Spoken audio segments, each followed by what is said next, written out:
One of the keys to listening to any of these episodes, listen, we really catch up with somebody in real time and we kind of have a conversation just like you would if you're on the phone, except we're here.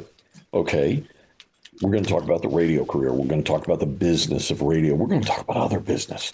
On today's podcast, we're going to talk with somebody who, listen to this, they have put their feet in radio and records, as they used to call it. We'll call it music biz today. To describe her, you have to say busy, busy, busy, busy. And by the way, she is listening in the background as I talk, and you hear a dog barking. And I just want to say that dogs are always welcome on our podcast because they're the best. Listen, so look, you'll see what she's about here in a minute. She's an entrepreneur, and she's a very interesting person. We get to talk to her about success, about challenges, and much more. And by the way, you'll like it or you get your money back. And since we're a free podcast, I'm sure you can do the math. Are you ready? At Rainmaker Pathway Consulting Works, we think your program and consultant should do a lot more than just help you improve the sound of your radio station or where you appear in the ratings.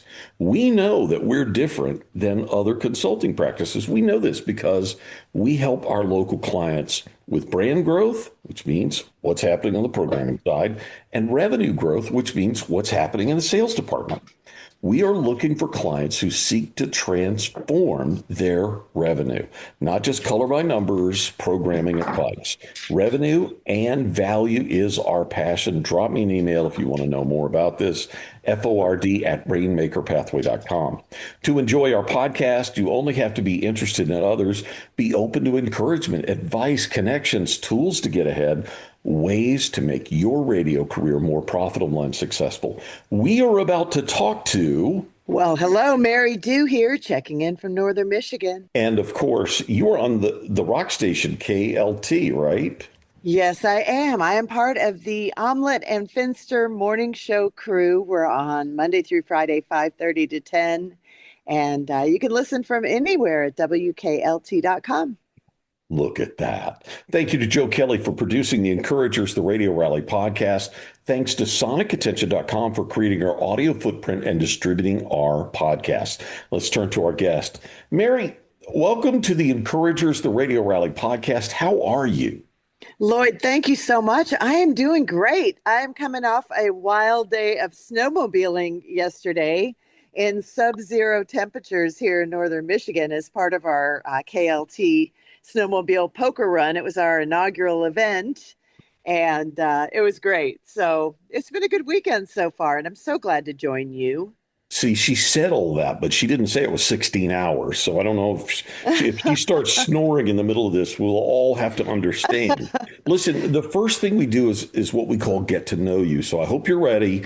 We have a couple of rapid fire questions for you just to get a little background on you personally and just to kind of see who you are. So number one, do you have someone that you today look up to in the radio industry or someone that you follow? Who is that person and why are they the person that you would name for this question?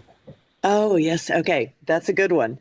The one that comes to mind first for me is a woman named Nicole Alvarez. She was for years and years, like in the decades, the night person at K-Rock in LA. And she recently has left K-Rock after all these years and gone to, I believe it's Alt 98.7 in LA now. And I just am I've known her since basically she was a kid, and I believe she was working in Miami in radio with a dear friend of mine, Greg Steele. And she and I became friends, and just watching her climb the ladder and rise to such huge success in the alternative radio world and out in LA, the big market, I just am so impressed. And meanwhile, she still maintains her hippiness, which I find as well in myself. And she talks about all the things spiritual as well as radio and a love for music. And so I would say that's the person that jumps out for me that I look up to. I like that. A little hippy dippy, going to have the philosophical discussion. I like that. What is the first song you ever truly loved or remember loving first? Okay, well, when I think about that, U2 comes to mind. They have always really had my heart since I was in high school. And I would say probably Sunday, Bloody Sunday. I remember waking up and on a partying weekend in high school and listening to that over and over and over and over again. Oh, yeah. If you could have dinner with someone in the radio industry that you don't know, who might that be? Ah, I would love to have dinner with Howard Stern and just kind of see what that would be like. Love him or hate him, I think I have so much admiration for what he's done in his career.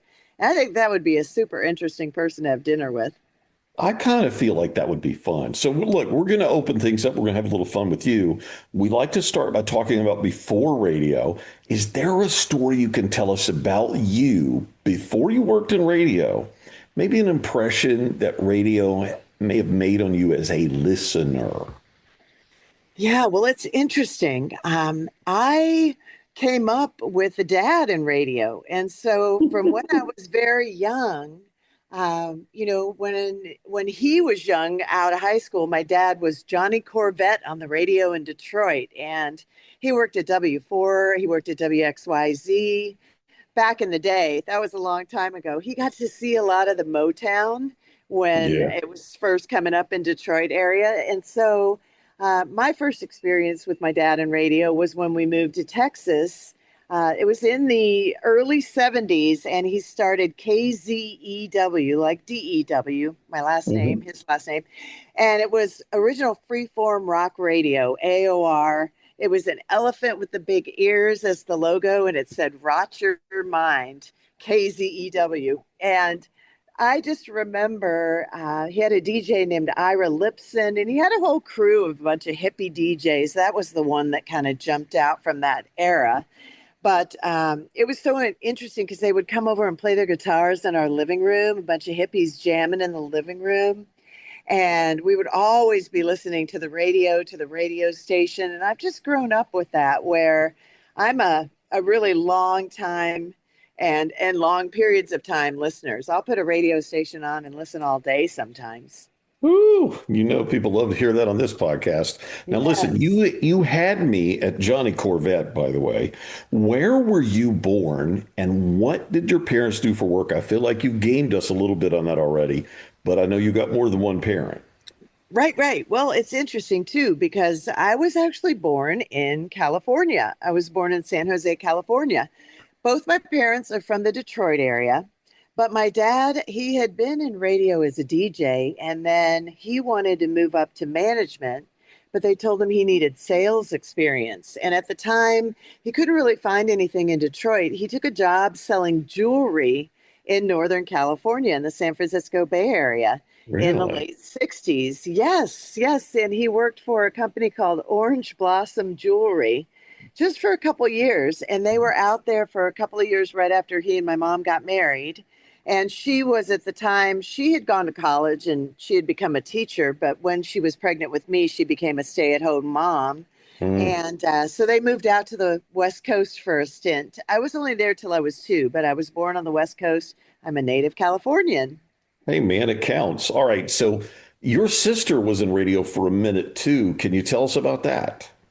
Yes, yes. Well, my sister Jules has kind of taken the radio path, and she was more in traffic and continuity, if you're familiar, Oh, oh, doing real all the jobs. scheduling.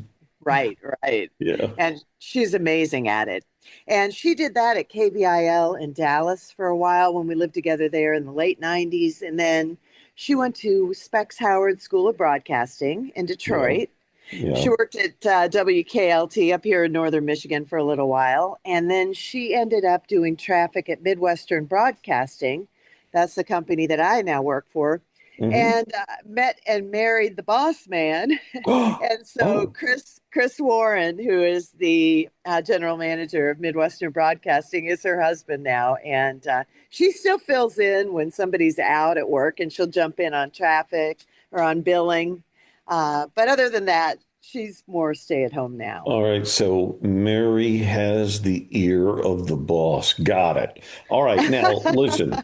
Let's talk about this a little bit. We're going to talk a little bit about education. We do this, it's our way of seeing our guest and what they were thinking back in the day. Usually that's what happens to us.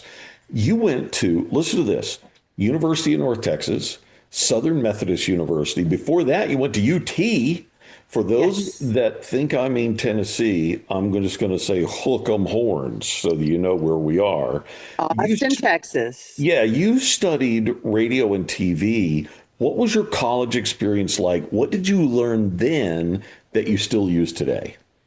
Ah, that's interesting. College was interesting for me. I am someone who I guess I'm glad that I went at the time. It was definitely the thing to do. Had if I had it to do over in this day and age, I might just jump into working. But I'm glad that I had college for the discipline of it and the going to the classes. But Right. honestly, when I was in school, I was already going to the clubs and managing bands, booking a couple of local bands. Oh, don't get ahead of us because I got you there. Oh, yeah. Well, I got So, questions about that, I promise you. So for you, you're glad you did it. You've got a little discipline from it, and then you move right along. So look, that brings us to this. First job ever for you? I don't mean radio job. First any job. What was that for you, and what did you learn? right, right. Okay. So, my first job was at 14. I worked at a vet's office in the summer and I cleaned the cages and scrubbed the floors and all of the really fun stuff that you do at a veterinary office. At Oh the yeah. time, I had thought that I wanted to be a veterinarian, but I think I learned that I didn't really want to be a veterinarian as much as I loved the animals, but I did learn a work ethic. And I feel like that really held with me. I kind of went from that to my next job was bagging Uh, uh, groceries. well, we don't want to go all that far Oh, too because much. we're just taking a little snapshot. Okay. So look, 1989. I love seeing this, and I'm very curious about it. You were a booking agent for Wynn Entertainment. Briefly tell us about that job, how it happened, and what that was like. Okay. Well, at that point, I was in college and I was in Dallas at SMU. Yep. And I decided that I was curious about the music industry. I knew I wanted to go into music, but I didn't know exactly what I wanted to do. And I had heard about Win Entertainment. I had been booking bands locally myself to some extent. Oh, nice. This was like the big booking agent in town, Angus Wynn. Angus Wynn is an heir to the Wynn family that owns Six Flags Over Texas. Uh, And he also did a lot of concerts. Like he was doing the types of concerts in the late 60s in Dallas that they were doing out in Haight Ashbury. And mhm. he would bring all the bands to the Texas area and do trippy hippie festivals. And I just thought the guy was fascinating. So I might have fibbed a little bit. I called him and I said that I was writing a paper for my class at school. And I wasn't really writing a paper. I just wanted to interview the guy and see what he was all about. So I went and talked with him. We really hit it off. And by the end of the interview, I was interviewing him. He said he wanted to hire me as an intern at his company. And so I started interning at Win Entertainment. And pretty soon, within a couple of months, he said he wanted me to be a booking agent with his team. And so, yeah, I was booking bands in Dallas. Now, listen closely because I Oh, want you to understand this. If you're listening to today's podcast and you're thinking, man, what kind of good stuff am I going to get out of this? Well, if that's number one right there. So use your imagination. You can get into situations you can't possibly imagine, and they can lead to things that you have no idea where you're going. But look, by mid 1991, look, you talked about, I think I want to be in the music business. You were working for as a promotions assistant at Giant Records. From there, you went to work for Warner, Elektra, Atlantic Corporation. Let's stay on the assistant level just right now, okay?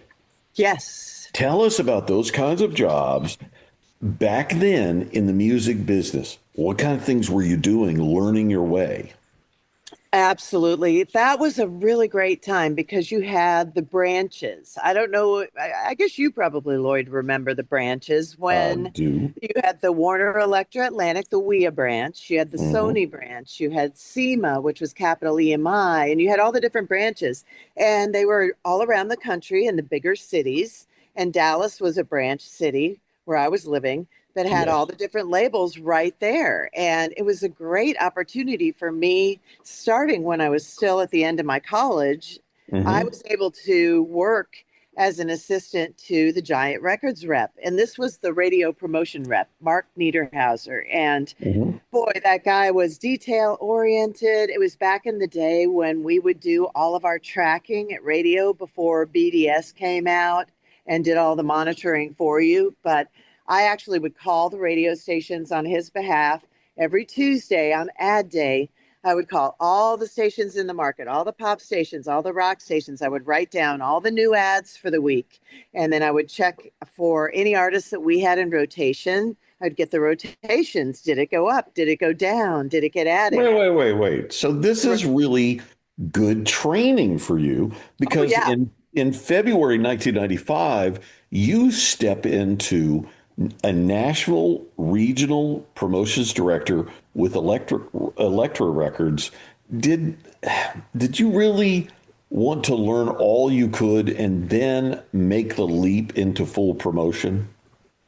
Yeah, by then I had been at the branch in Dallas for almost 4 years, Hmm. and I was ready to get out into the field. I had seen enough from the promotion end, and I had gotten to work with all the different promotion reps from the different labels, which was awesome. And that is what led to the Electra job. And so it was my first opportunity to, number one, get out of Dallas. I had been there for the first 20 something years, pretty much of my life, grown up Sure. there. And I was able to move to Nashville at a time when, in the mid 90s, Nashville was really just starting to grow. And I bought my Yep. first house there. And it was wonderful. I was not really home. I was pretty much on the road 25 days a month in the Yep. beginning. Then that first year, I ended up becoming Rookie of the Year for Elektra Records. And Nice. I really dove right into that. It was so funny, the meeting with my boss. We did our annual review. And at the end of the meeting, he said, "Now, Mary, do you realize that you have a budget?" And I'm like, "Well, nobody ever gave me a budget." And sure enough, I think I had spent more than my salary on my budget on the road back in the day when you could travel and have the company card and entertain and take people to shows to see new bands and turn them on to your new music. It was just a really great time for breaking new music. Yeah, it's indoctrinating into the how to do it, what the parts are, and all that. By the way, you have another sister. We already talked about your dad, and I'm not going to miss the opportunity to say Johnny Corvette. I'm, I'm just not going to miss that opportunity. And we talked about your other sister in the radio business doing continuity, but you have another sister who did promotion for the music labels. And here's my big question: who did it first, you or her? Yeah. Yes, yes. Well, I'm the older sister, and my sister Daryl, she and Jules are twins, by the way. My Oh, sister Daryl took over the Giant Records job when I got promoted to work for WEA in Dallas. So I was first, and then she kind of followed in my footsteps, and then she carved out her own path and ended up going into doing some sales for the branch. I think she also mm. worked in merchandise as well. All And right, so you know I'm making notes while we're doing this. Mary is the troublemaker in her family. Okay. Now, all 1998, right. I just have this information. I don't know if this is true. I have to ask. 1998, were you at the same radio station that you are today? And if so, can you tell us that story a little bit? Yes, yes. So WKLT, Traverse City, Michigan, in 1998, I had bounced around the country a little bit, Nashville, LA, Dallas, back to LA. And I had actually gotten fired. The one and only time I got fired from a job was from Trauma Records, aptly named in Yeah. LA. Traumatic, They said, wasn't it? It was so traumatic. My boss left and went over to a different label, and then they kind of cleaned house with his people. I was one of his Mm, people. And so I was kind of crushed by that. I came up to Michigan to be with my family.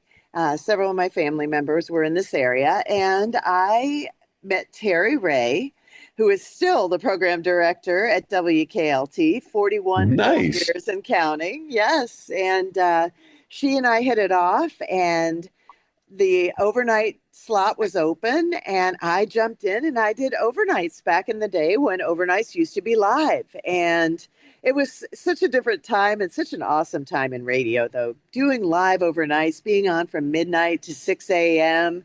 And the morning news feed would start coming in and all the paper starts flying out of the machine. And then you had everything on carts. Oh, that was Well, such a I good time. feel like I'm hearing about a time machine because I Yes. did all those things, but it's been a minute, right? Right. All Different right. different So studio now, for sure. when is the last time you've been encouraged too much in the radio business? See what you, your sales manager, your individual sellers, your programmers, and personalities can all get for free on our website regularly with our free blog section, where you will always find over 1,600 now articles of encouragement and more fresh content coming almost daily, including our encouraging sales success series and our More Than Live and Local series. Get free benefits for your radio career and your stations right here at rainmakerpathway.com. Mary, hey man, I see that you became the LA regional for Electra. What was that job like? And how is it different from other regional posts, or is it? It's LA, right? Right, right. I never worked in New York, but I was really glad to be able to work in LA. And I do think it is different. You're really right in the thick of it right there. And your bosses are the bosses for all the other reps for the whole country. And yet you're working in an office right next door and you have their ear, you have time to spend with them one on one. Sometimes when they are not available, you can step in and entertain a client or, Hmm. be the main rep for a show. But that was wonderful. That was when I moved to from Nashville. When I was Rookie of the Year with Electra, I got promoted to the LA regional position, and the previous LA regional got promoted to National Rock Director position. Yeah, And listen, this is all so interesting because, look, in a little bit of time, we have done Dallas, we have done Nashville, and we've done LA. Now, you say I never did New York, but that's the only part that you haven't done, right? Now, pretty much, look, you're going to sound like a music promotions person because you didn't just experiment in this lane.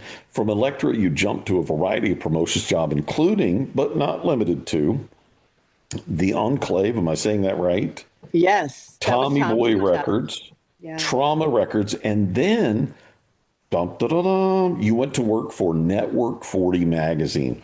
What was that job like? Oh, that was a really great time working with Net 40 and Album Network.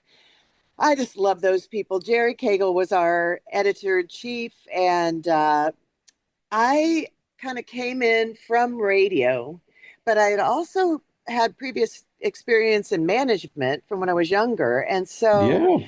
they kind of carved out a position for me, and I became their director of relations. And I was kind of basically the liaison between the labels and radio. And so, on Okay. behalf of the magazine, I would call the radio. And on behalf of the labels, I'd call the radio. And I chose a couple of developing artists that I felt a particular passion for. And then I kind of hit up the label. I said, I'd like to represent these artists and talk to radio about these artists. And you kind of bridge that gap. And it was Pink was the first one, that first Nice. album from Pink. I loved that. Get the So party somehow started. you have a good picker, right? Well, I think so. Nelly Yeah, Furtado and Nelly were the other two that during that, year and a half I was there, those were the three sure. that I chose, and they all really took off. All right. So listen, 2001, there are a number of years across our lifetime that get a special designation. We all know that 2001 was a special year, and that's not always necessarily good. But in this case, I don't have a question to ask, but it's sort of a question. You do Rock Lizard Entertainment. Explain. Okay, so What is Rock Lizard Entertainment? right. Well, that was my own thing that Oh, after I left Album Network and Net 40, I went independent and I actually stayed independent for over 20 years as an entrepreneur, really? basically. Yes, yes, until about 2020 when I started working at KLT and went back into radio. Yeah, But yeah, from 2001, Rock Lizard, my nickname when I was in high school was Iguana. I don't know why. It was Iggy. And so Lizard was always kind of me. And Rock Lizard, I just had this thing where I'd throw the rock sign, and my logo was the lizard doing the rock sign. And that was just my thing, is Rock Lizard Entertainment. And I kind of freelanced. And so the lizard is a vibe. the lizard's a vibe, man. I like it, man. All right, so Absolutely. look, this is where things seem to change, and I love this. The Yes. word co-owner enters into the picture for the first time with something called the Pocket Studios and then something called Sound and Sights Entertainment. Please give us a brief understanding of each of these things. And by the way, it's right about this point in the interview that people go, she's a radio person, right? We're getting back to that. Just cool your jets. She'll get to it. Sound and Sights Entertainment and the Pocket Studios. What was going on there? Well, also in 2001 is when I got married, and I was married for 14 years to a man named Oh, Trevor Kustiak, and he was in a band on Warner Brothers back in the day called Cool for August. And then he became a producer. He's a wonderful guitarist, songwriter, and we got married in 2001. I moved from LA mhm. to Atlanta, and uh, oh, well, we moved around a lot. This is Well, actually whoa, whoa, whoa, whoa. Atlanta was a poppin' music scene too, right? It was. It was. That's where we ended up in the beginning when we first got married. And his band, we were actually, this is an interesting story. We were scheduled to, they had done a showcase for LA Reid, and he had a new label he was starting and wanted to kind of get into more diversity and was looking at this rock band in Atlanta, Hmm. which was Trevor's band, Cool for August. So LA Reid had seen them. He wanted to bring us to New York for them to play for his people up there. We were booked on a flight on September 12th of 2001, and that flight never happened. It Right. was the day after. So, yeah, that never happened. But then Trevor went into production. So, getting back to your earlier question about the Pocket Studios and Sounds and Sights, the Pocket Studios, we landed in Toronto. Trevor's Canadian, and we decided to try our hand in Toronto. And we opened a recording studio there. We were co owners with a partner, a guy named Mike Hmm. Turner. He was in the band Our Lady Peace. Okay. And we started the Pocket Studios. We had rooms that we rented to other producers, and we also made our own music there. That is where Trevor and I discovered a band called Evans Blue, a hard rock band out Hmm. of Canada there. And we signed them to a development deal, developed the band, made their first album. And then I used my radio connections once we had the first single, and I got it on Sirius XM on Octane, their big Hmm. channel. Yeah. Thanks very much to Greg Steele and Jose Mangan, who was the PD at the time. And they loved the band, and it became a hit. And all of a sudden, we had labels sniffing around, and they ended up signing with Hollywood Records for their first couple of albums. So Nice. they were on Hollywood Records the first couple albums. But meanwhile, we started our Sounds and Sights Entertainment. That was me and Trevor and our own production company. Right. And after the two Hollywood albums, we ended up producing three albums with the band independently as our own label, Sounds and Sights. This is so cool and so crazy because here we have a radio person who's really from a radio family. You have all this history coming up through not radio, but the record industry, the music industry. And then you find yourself in Canada I don't know, you're juggling lots of things. There's lots of connectivity, there's lots of things happening with these two bands, and it's pretty crazy. Now, look, I know, like I said a minute ago, people are thinking, where's the radio? This is a radio thing, right? And one of the things we do on this program is we always say to appear on this show, and people get disappointed because old timers want to be on it, you know. I always say to be on the show, you have to be in radio right now. So, look, uh, I when I talked to you the other day, you said to me, "I'm like Taylor Swift. I have eras." I love that. I love that Yeah. too. You are on radio today. Can you share some details about Omelet and Finster, how that came to be, and what that show is really like today? Okay. Well, it's been a wonderful ride these last 5 years. Basically, when I got to Michigan, I moved here in 2019, right before the pandemic. I sold my house in Nashville. I moved up here to be closer to my family. And I started going in at KLT, helping out my sisters. We volunteer for Cherryland Humane Society and do Hmm. a segment every week called Pet of the Week. And we Yep. would take in a dog or a cat that's being adopted. And so I started on Omelet and Finster. Well, actually, it was just the Omelet Show at the time. It was the Omelet Show in 2020. They had So been you Omelet started when you since could only afford an omelet. Right, right. They had been together like 10 years prior, but they had broken up, and Omelet was on his own and he was on KLT. And I came in with Pet of the Week, and then he asked me, "Hey, you want to come in and like come in for the whole 9 o'clock hour rather than just the Pet of the Week at the end of the hour?" And I said, "Sure." And I started going in on Wednesdays. And then at the time, he had a guy on there. Rick Coates was his co-host, and Rick had some stuff where he had to be out of the office, and Omelet would have me fill in for him. And I Hmm. started coming in a couple days a week, and then uh, fast forward a couple of years, Rick was kind of dialing back, and then all of a sudden, Finster came in. He had left another station here in town, and they'd hired him back to put the two of them back together after over a decade, and it became the Omelet and Finster show again. And then Hmm. Rick kind of stepped out of the picture, and they asked me to be on there. They joke and call me part-time Mary, but I'm on there 4 days a week, which with the Oh. morning show and with those hours, So wait, that's so enough. you're sort of Flavor Flav then, right? What's that? You're sort Oh, of on the Flavor Flav. side. You're the flavor, right? I am. I am. I'm the hippie resident, and I'm usually the opposing opinion on most things. But I also kind of feel like I am the balance in between. I'm a Libra, so Mm. I'm good at helping people to find their balance. All right, let's And talk about that because I got you trapped now. oh boy. Okay. People don't know where I'm going, but look, talk to us about Mary Do Yoga. I want to be specific because I don't know anything about yoga. Something here about the annual ship rocked cruise, something about unleash your inner rock goddess.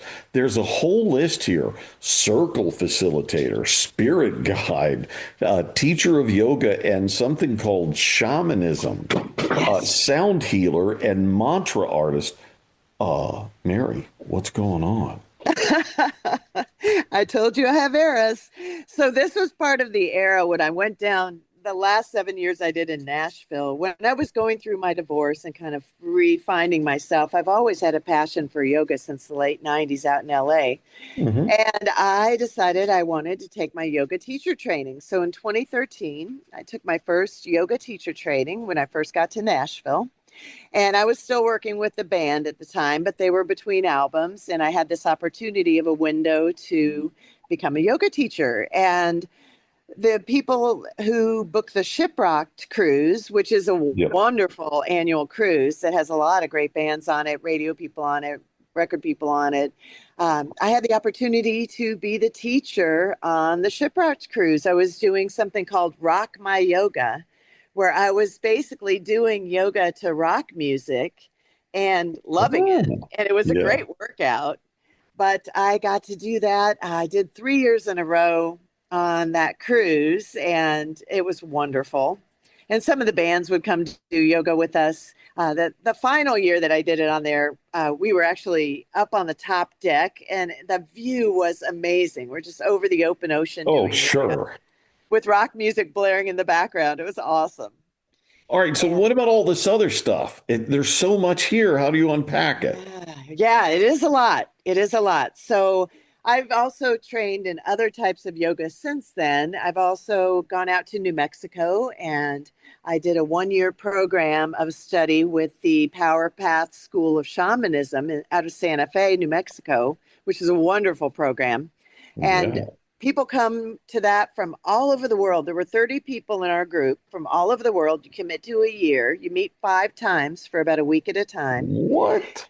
And people came from as far as the Czech Republic and Germany. I came from Nashville, but there was one Okay, in wait. Asheville. What is shamanism?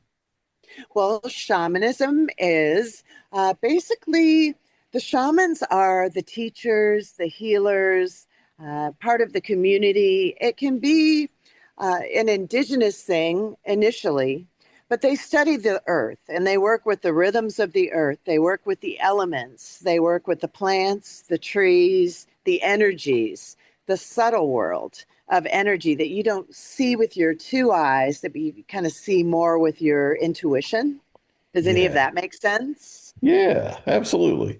Now, look, people, you're going to learn stuff you show up on this show because we'll take you anywhere. We're doing shamanism today and yoga and radio and records and bands.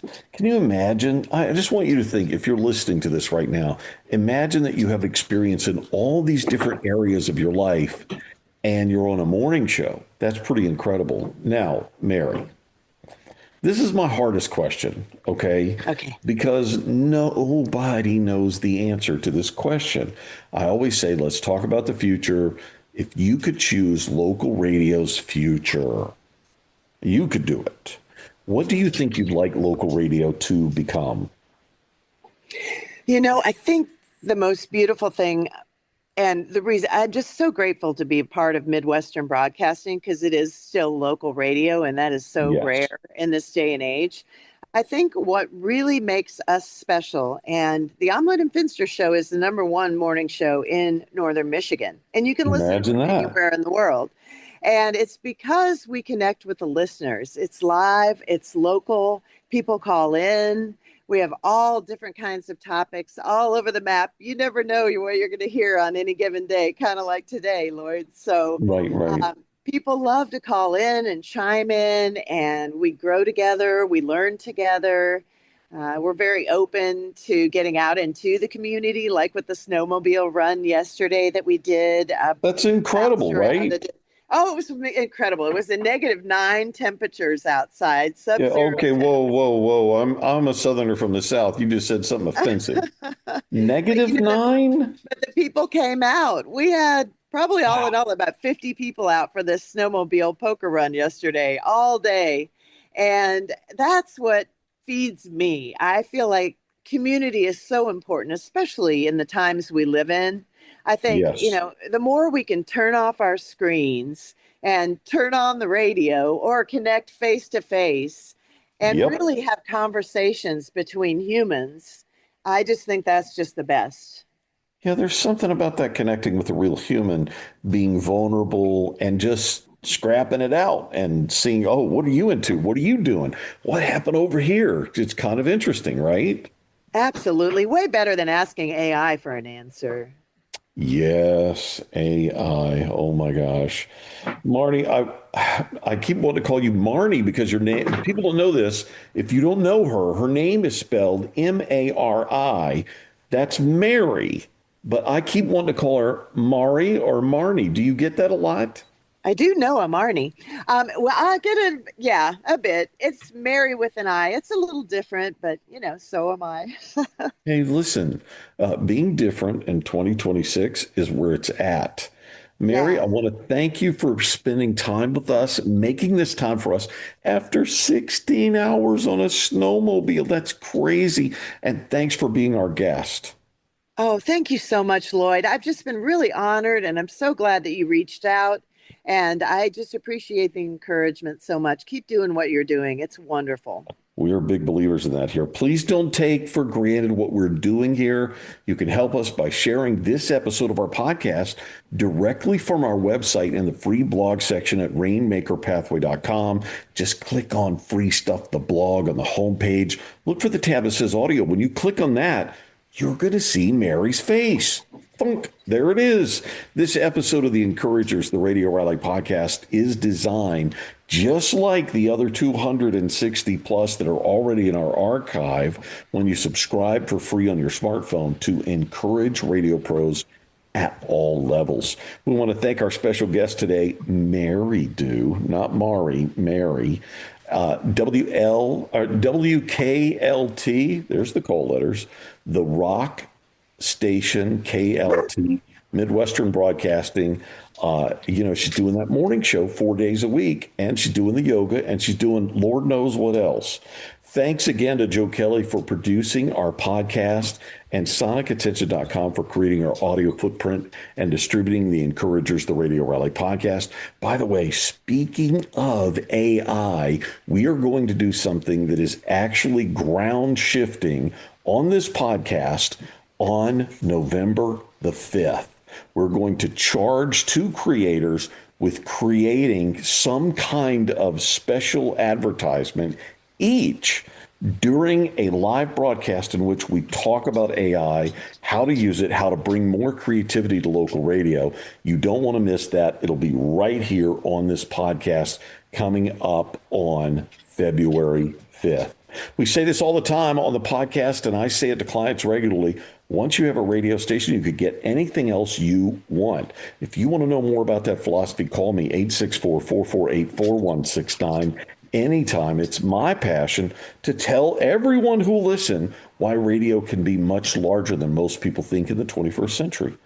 Please don't think you're alone, stuck just listening to this podcast. If you have a challenging situation in your market, it involves programming or sales or both, that's what we do.